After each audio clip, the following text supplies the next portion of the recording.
নমস্কার বন্ধুরা, আমি জ্যোতিষ আচার্য শ্রী অনির্বাণ শাস্ত্রী। আজকে আবার একটা ছোট্ট রিলস নিয়ে এলাম আপনাদের সামনে। বন্ধুরা, আপনার বাড়িতে কি সমস্যা কি পিছন ছাড়ছে না? আপনারাও কি সমস্যা জর্জরিত হয়ে রয়েছেন? রোগ ঋণ আপনাদের পেছন ছাড়ার নাম নিচ্ছে না। সংসারে দৈনন্দিন জীবনে আপনার ঘরে কলহ লেগেই রয়েছে। বন্ধুরা, যতই চেষ্টা করছেন অফিসে সাকসেস পাচ্ছেন না।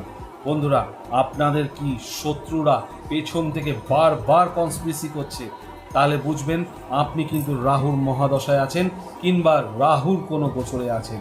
বন্ধুরা, আপনার জন্মছকে যদি রাহু বাজে থাকে বা আপনার জন্মছকে রাহু যেখানে বসেই আপনাকে কুফল প্রদান করুক না কেন, আমি আজকে আপনাকে এমন একটি টোটকা বলবো যে টোটকা দুটো করলে আপনার রাহুর দোষ অনেকটাই নিবারণ হবে।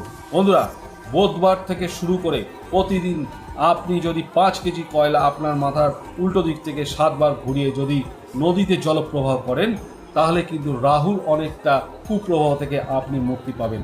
সাথে আপনাকে করতে হবে একটি লাল কাপড়ের মধ্যে আপনাকে একটি লাল কলা এবং 2 মুঠো মৌরি, যেটাকে আমরা বলি সঁফ, সেই হিন্দিতে সঁফ বলি, বাংলায় মৌরি বলি, সেই মৌরি লাল কাপড়ের মধ্যে 2 মুঠো নিয়ে এবং তার সাথে একটি লাল পলা নিয়ে বন্ধুরা বেঁধে আপনার বালিশের মধ্যে কিন্তু ঢুকিয়ে দিতে হবে এবং প্রতিদিন ওই বালিশটিতে কিন্তু আপনাকে মাথা দিয়ে শুতে হবে।